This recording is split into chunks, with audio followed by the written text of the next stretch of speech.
It is spring in British Columbia, and we're elated. Winter, it's in the rearview mirror, disappearing quickly. Soon summer will be upon us, and we love the hot weather. A reminder, if you have a campfire, make sure it's out when you leave. And if there's a campfire ban, respect it. It's the right thing to do. From time to time, we like to revisit areas that we've explored previously, and that's this time on Sasquatch Pacific Canada. We're going to go to a couple areas, actually more than a couple areas, that hold great interest to us. Maybe to you as well.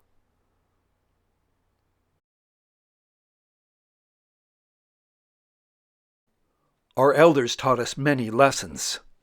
One being, never trust anyone trying too hard to prove something. Likely, it's not truth. We grew up on First Nations legends of tricksters in the forest and the forest spirits. The spirits that would play mind games, entrenching themselves deep in your psyche, creating paranoia and fear. But it was not real. They were legends. So much misinformation, like this, a giant tree stump, some called a Bigfoot scratching post, more like bears and birds looking for grubs and insects, nothing more. How do we know what is really true when it comes to Sasquatch? The truth is murky. We could tell some of you behind those trees is a family of Sasquatch, and many would believe without questioning it. Behind that mist are Sasquatch waiting to get you, to capture you, to harm you. Again, that's not real. For those people telling the truth, they're becoming lost in the quagmire of misinformation. We've traveled extensively through British Columbia, wanting to share something with you that would qualify the Sasquatch as being real to us. Not to the witnesses, but to us personally. We wait patiently.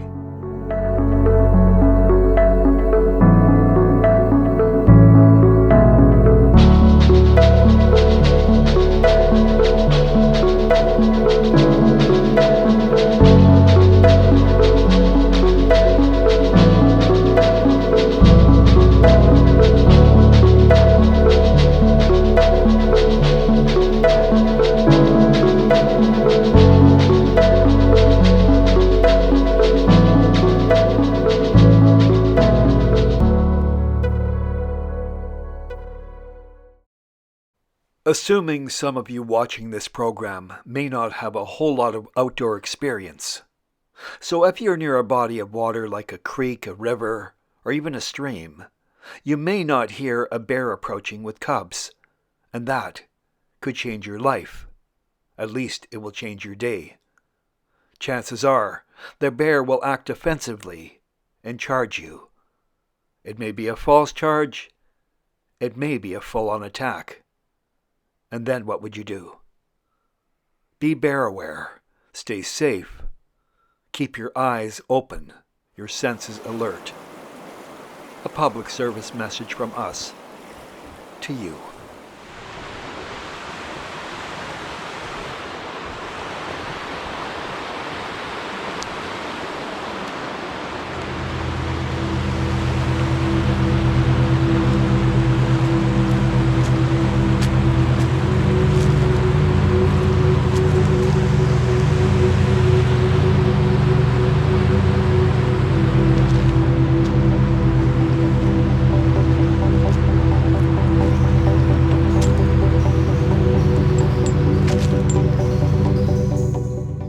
As summer approaches, more and more people want an outdoor adventure.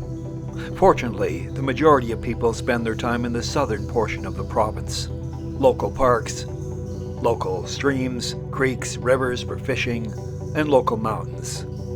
For the hardcore adventurers, they go farther north. And the northern folks welcome you to visit, spend some money, and then move along. They don't want your presence to be permanent. Much like the Sasquatch. Except they're not welcoming you. Another thing about the Great North. They don't tell you stories about the Sasquatch. They are few and far between. Yes, if you are a tourist, they will entertain you with a tall tale about their encounter with the Bigfoot. But the reality is, there are not a lot of sightings by people in the Great North. To emphasize that point, go to your maps and check out how big British Columbia is, yet how small the population is. It's big, and the population is very small. Now, before some of you get on your high horse and say I'm debunking the Sasquatch, nothing could be further from the truth. We have met people that have seen the Sasquatch in the Great North, and it's almost like matter of a fact. Yeah, I saw a Sasquatch. Or, I saw a couple Sasquatch. Tell us about it.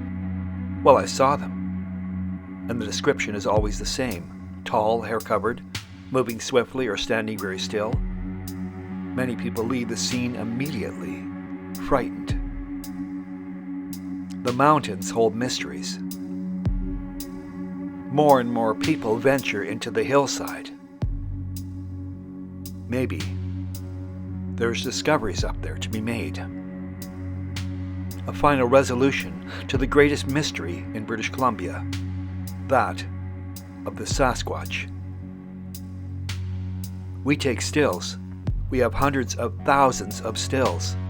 We study them in the studio, looking for anything out of the ordinary. And from time to time, there are things that definitely are interesting. The real mysteries begin during the nocturnal hours. The witching hours, some call it. A time to explore, and for others, a time to lock themselves indoors, afraid of what goes bump in the night. Nocturnal adventures are not only very cool, they're dramatic, adrenaline pumping, fantastic. And we've got a good one for you coming soon. Remember, truth is stranger than fiction, sometimes.